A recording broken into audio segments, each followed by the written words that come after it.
আপনারা দেখেছেন, বাংলাদেশের মানুষ দেখেছে, প্রিয় চট্টলাবাসীও দেখেছে। আমরা আমাদের শান্তিপূর্ণ সমাবেশ শেষে, আমাদের মিছিল শেষে আমরা যখন আসলাম, তখন পিছন দিক থেকে বিএনপির একজন নেতা সাহেব বক্স, সে এবং তার কিছু নেতাকর্মী আমাদের উপর নেতাকর্মীদের উপর উস্কানিমূলক কথাবার্তা বলেছে এবং আমাদের কয়েকজন কর্মীকে তারা আটক করছিল ওই সময়ের মধ্যে। এবং আমি সহ যখন কথা বলতে গেছি, আমাকেও তারা ঘিরে ধরে। পরে হচ্ছে প্রশাসনের সহায়তা এবং আমাদের নেতাকর্মীরা এগিয়ে আসে, সেখানে আবার আমরা একসাথে আমাকে উদ্ধার করে তারা চলে আসে। আমরা বলতে চাই, এটা বীর চট্টলা, এইখানে আমরা জুলাই শুরু করেছিলাম।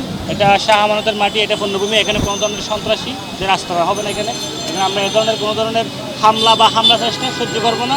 এটা প্রথমবারের মতো আমরা অভিজ্ঞতা হলাম। যদি পরবর্তীতে এ ধরনের কোনো ধরনের হামলার চেষ্টা করা হয়, আমরা এটার কঠোর জবাব দেবো। এবং প্রশাসনকে আমরা বলতে চাই, আজকে যে হামলার চেষ্টাটা আমাদের উপর করা হয়েছে, সেটা যাতে সুস্থ তদন্ত করে দোষীদের যাতে বিচার করেন। সেখানে আপনারা সাংবাদিকবৃন্দ ছিলেন, সেখানে আরও অনেকে ছিল, সবাই দেখেছে কারা আমাদের উপর উস্কানি দিয়েছিল, কারা আমাদেরকে হামলা করার জন্য এই ব্যক্তি চেয়েছিল, কারা আমাদের কর্মীকে আটক করে রেখেছিল এবং আমাকে পর্যন্ত তারা আবদ্ধ করে রেখেছিল। পরে আমাদের নেতাকর্মীরা আমাকে গিয়ে উদ্ধার করেন।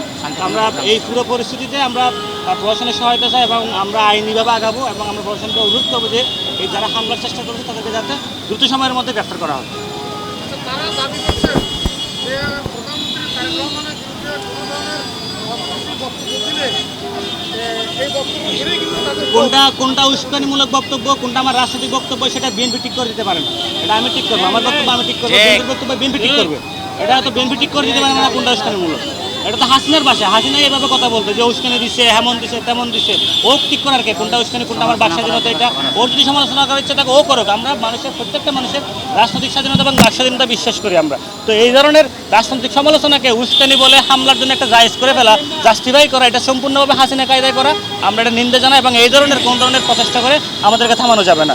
আমরা এখনও বলি যে তারেক রহমান সম্পূর্ণভাবে নির্বাচনের পর থেকে এখনও পর্যন্ত ব্যর্থ। দেশটা সম্পূর্ণভাবে সাদাবাজ, সন্ত্রাস, হয়রানি, দর্শন, নৈরাজ্য এবং লুটপাটে ভরে গেছে। কোনো ধরনের বিনিয়োগ নাই, হাতে কোনো কাজ নাই। সম্পূর্ণভাবে বাংলাদেশের মানুষ হতাশ এবং বিপদগ্রস্ত। কোনো ধরনের সামাজিক নিরাপত্তা পর্যন্ত নাই এই দেশের মধ্যে। পুরো বাংলাদেশের মানুষেরা দেখতেছে তারেক রহমান সম্পূর্ণভাবে ব্যর্থ। আমরা আমাদের কেন্দ্রীয় নির্দেশনার অপেক্ষায় আছি। আমরা কেন্দ্রীয় নির্দেশ থাকলে আমরা আবার কর্মসূচি পালন করব। ধন্যবাদ আপনাদের।